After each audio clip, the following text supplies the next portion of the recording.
It is very easy to do the right thing. Go, work, sit down, listen to people. And we are blessed in this country. We have wonderful church organizations. Hawa viongozi wa kanisa ni watu wa ajabu. Sisi tumebarikiwa, hawa watu wote wako wa kuadvise mtu, hii tuende namna hii, tuende namna hii, and so on. Finally, nilienda Matiang'i na haikuibiwa.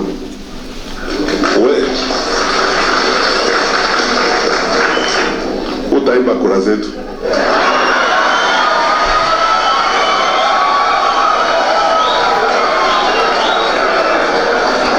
That is how Matiang'i finished his speech.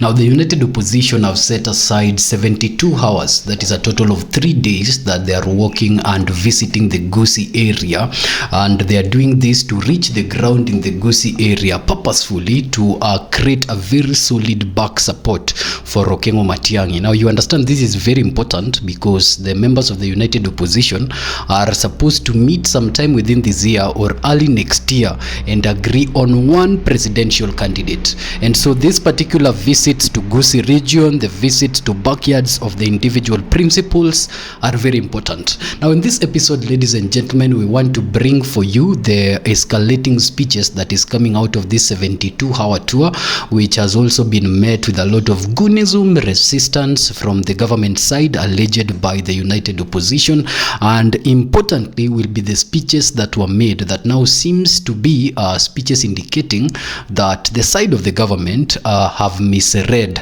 the ground. Okengo Matiang'i, actually, who was speaking in this particular church and went ahead to speak with the people on top of the vehicle, said that he has sat in the interior docket for a period of 5 years, and so he understands intelligence around the interior docket, including sentiments, analysis, and of course listening to the ground and the ground reports and such like things, and is confident that the current person sitting in that particular seat do not understand what is going on in there. So before we bring in, of course, the news bites and we make more political comments, ladies and gentlemen, if this is the first time that you are interacting with our channel, The People's Mirror, please hit the subscribe button. We have a target of hitting 4,200 subscribers. We are still shy of that target, and so if you hit the button, then the numbers start to reduce. Our long-term goal within the remaining days of the month is to try as much as possible and hit that 5,000 mark, which we still believe is possible. So we believe that if you hit that button, then the numbers start to reduce towards the 5,000 mark. Now, with that said, let's delve right in immediately and start with the speech of Okengo Matiang'i. What did he say? Before we go ahead to play for you the other speeches that were made now as part of this 72-hour tour of the Gusii region. My brothers, ambao tumekuja nao hapa, my elder brother, our second deputy president of the Republic of Kenya, the Honorable Rigathi Gachagua, my other elder brother, Vice President, Your Excellency, Honorable Kalonzo Musyoka, my sister, Honorable Martha Karua, my brother Eugene was spoken before me, viongozi wote ambao wako hapa wa kanisa ambao wameongea mbele yangu, na nyinyi wa Kristo wote na wasalimu hamjambo. I'll be very brief. Today I will keep my song so that we stay with Mother's song. On my own behalf and on behalf of the leaders of Jubilee, and there are quite a number of them, when I asked for the list of the candidates who want to run on Jubilee around here, I was given a list of 23. We have no time, I can't reach 23 people here. Lakini we have national leaders, wale tuko nao kama huyu Zaki Nuge, Deputy Secretary General, Ngoima Koko, Director of Operations, Dan Mwangi, our Executive Director, is here. Pauline Njoroge, who is our Deputy Organizing Secretary, has been introduced. And my brother and my friend, whom I really love, Mheshimiwa Paul Kados, one of my serious advisors here. My colleagues have spoken a lot, so sitarudia yale ambayo yamezungumziwa hapa. Mimi nataka kuwashukuru kanisa wa Kristo na viongozi wa kanisa hii. Asante sana kwa kutupea nafasi kuabudu nanyi siku ya leo. It's always a privilege to be in the house of the Lord. Na tena vile tumehubiriwa na maombi yale ambayo tumehudhuria hapa, and we are looking forward to the service, the spiritual enrichment. We really thank the Lord for you, and thank you so much. I join my brother Honorable Gachagua in saying that this is really a beautiful church and a beautiful sanctuary that you have done for the Lord. And may the name of the Lord be praised for the hard work that you have done to put up such a wonderful and beautiful sanctuary. I want to make 2 points. As you know, always, I do not like addressing our national leaders directly. Kwa sababu unajua, we live in this country and we are peaceful because we respect the constitution. Na wale ambao wako kwa uongozi tunataka kuwaheshimu kwa sababu wako katiba. Lakini a time comes when, as a nation, even if we are not in government, we have a responsibility to say certain things. Number one, I want to say this today. And I'm saying this out of experience. I was Cabinet Minister for Interior and Coordination of National Government for 5 years. And I understand the security sector of this country very well. For the first time, let me say this openly. Your Excellency, Mr. President, you have once again misread the mood of the country. I don't know whether you have been misadvised or misread, but you have misread the mood of the country. Because you see, wale wengine tumefanya kazi nao kwa security wanajua, ukiwa katika hiyo ofisi kuna kitu ya muhimu inaitwa sentiment analysis, data from the ground and everything else. Mimi sijui kwamba whether they don't know or they don't care, because that is there are two things. It's either they don't know or they don't care. Because you are having a security meeting, ukae uangalie nchi vipi.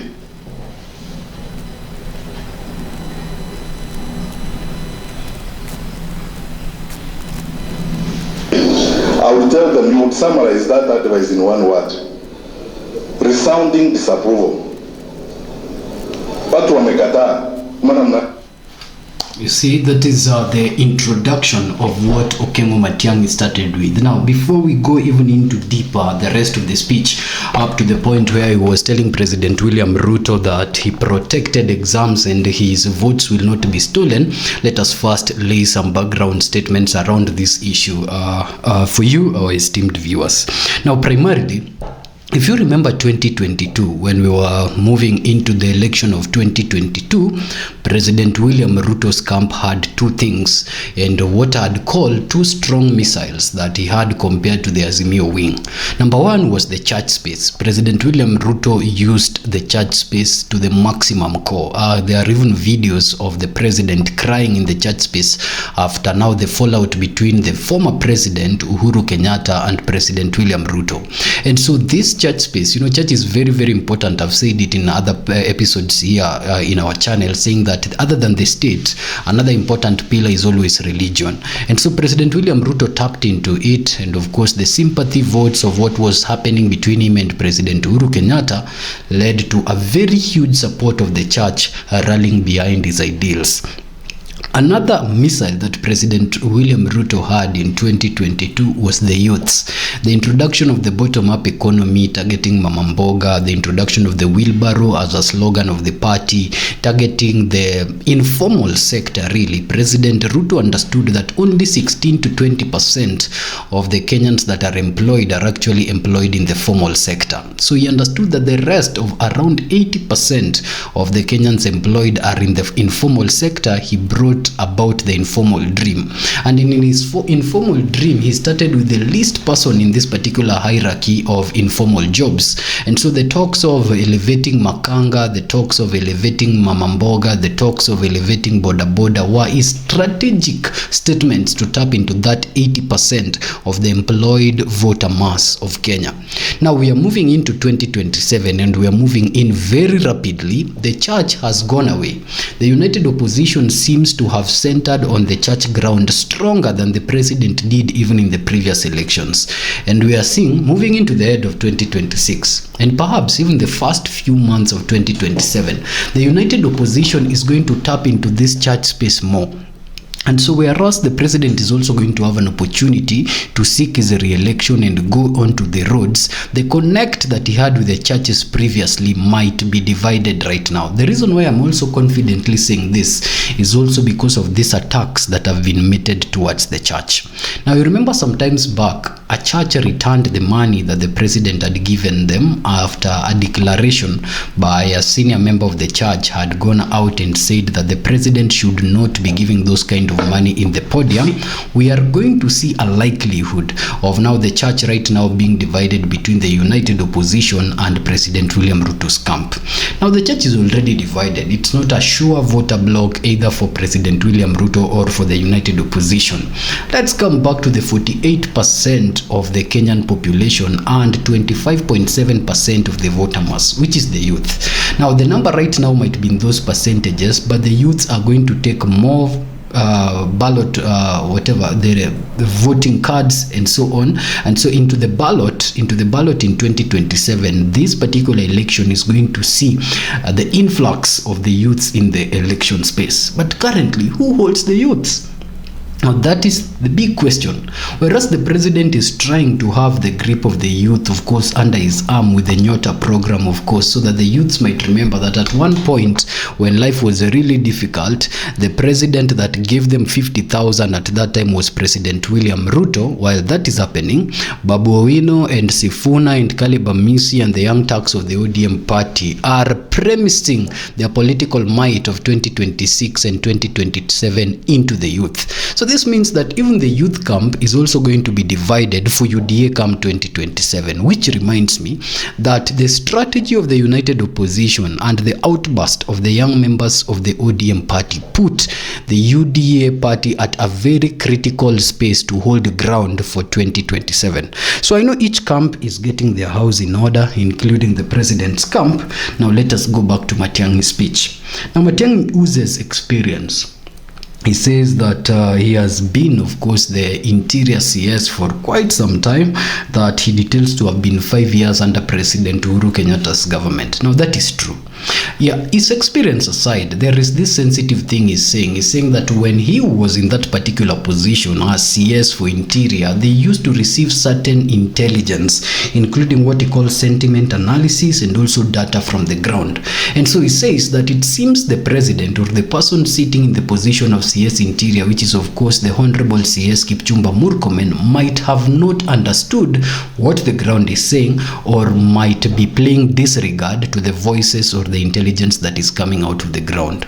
Later on in his speech, he compares the current state to 2024 when the youths went out, and he says that maybe the president or maybe the government are playing a disregard to a very, very eminent thing that they're already seeing or are aware of. So let us know in the comment section, ladies and gentlemen, as we go to this other part of Matiang'i's speech, what do you think of the current voices of the ground? Has the president and his team ignored the voices of the ground? Is there something boiling, and could it boil to the level of 2024 and 2025? Now for those particular reactions, we leave for you to let us know in the comment section. So let's go further a little bit deeper in Matiang'i's speech before we shift our focus, so that you listen to the rest of the things that he said in church before he went out on the rally. It's always very important for us here in the studio to first bring what they say in the church, because within the church space, it's always a very codified system of communication. Quiet, no chance, no reactions from the crowd and so on. And then we go on to what they said in the fields to now connect with the people. So let's finish on this part of his speech. People have refused the way in which we are running the country. Hii mambo hii kiburi ya kupiga watu, goons na polisi na hii, watu wamekataa. Yale mambo tuliona jana, if I may speak about it. I never imagined that in a country we have been independent for over 6 decades. At an international airport, Kisumu, you would actually position thugs to wait for members of parliament. The question I would like to ask them is what do they think is left of this country? You position thugs, the police wanajua, because if I was in Interior now, the regional police commander in Kisumu cannot tell me that hakujua wale wa parliament ya kina nani walikuwa huko. Wale watu wamepiga magari ya wajumbe mawe kwa roundabout hapo Kisumu wakavunja vioo. I mean, the regional security team cannot say kwamba hawajui ni akina nani walikuwa huko. Tangu kanisa Mwiki ipigwe, ukuje pande hii ile kanisa imepigwa, tunaenda kuitima kanisa imepigwa. Honestly speaking, you cannot say with the resources we have and the capacity we have as a country that you don't know what is going on. I repeat this again. Mr. President, you have once again misled the mood of the country. Because in 2024, when Gen Z were having demonstrations, again the government misled the mood of the country. We woke up one morning in a country that has been peaceful, citizens of the country who are armed with nothing overran parliament. And these citizens raised specific issues. Since that time, nobody, even this government, has been coherent enough in saying this is what Gen Z were raising and these are the solutions we have provided. Tukaendelea na sarakasi ya kawaida. Abracadabra ya cabinet, badilisha huyu, then you end up here, so on and so forth. Story, and so on. You have once again misled the mood of the country. Mimi nafikiri, I am not a prophet and I have no credentials to prophesy. Tukiendelea hivi, we are headed the wrong direction. Na hiyo wrong direction, wakubwa wa serikali mutaiona nyinyi wenyewe karibuni. When you see the anger and the resistance and the pain that we saw yesterday, if I was in the security sector today, I would be very worried. Wananchi wamefika mahali, they are determined to face the tear gas, face the bullet, and make a point. So, do the right thing. It is very easy to do the right thing. Go, work, sit down, listen to people. And we are blessed in this country. We have wonderful church organizations.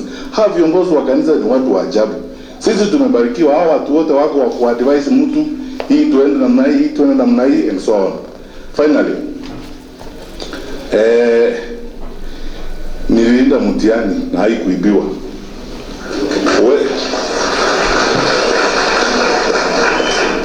Utaiba kura zetu.